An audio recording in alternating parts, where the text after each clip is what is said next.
আমাকে এখন 20 টাকা দাও, বিড়ি খাবো গা। তুই আমাকে ভাইটি ছুঁইস না, তোর করোনা আছে, আমারও হয়ে যাবে।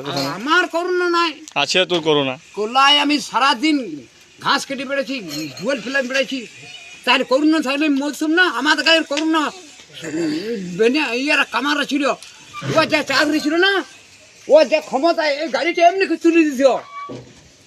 এই ইলেকট্রিক গ্লাস নিয়ে রে, না কাপতে যাই না, বিলেতি বেগুন তুই সব যাবে, তুই দায় পুরা চিন্তি করবি তোরা কুলুরা। ওই নেড়িয়া মরিছিল এড়িয়া দুসে ঘানি ঘুরে দিয়ে ওই পাপ করে লেগেছে। কি করবে পুরা চিত্রে নাকি? পুরা চিন্তি করতে শালা বাড়ি ভালো করে বল। বাড়ি তলে আছে সব সময়, মা দুর্গার তলে আছে না বাড়ি, বাইরের দিকে বলেছিল ভগবান। পুরা চিত্রে বলে বলছে হ্যাঁ সালো দি জলে ভাসায় নিয়েছিল, আমাদের জলে জন্ম ভগবান। পুরা চিত্রে পুরা চিত্তি করতে ওদিকে, ও তো মহাপাপ লেগে আছে, এড়িয়া মরে গেছিল।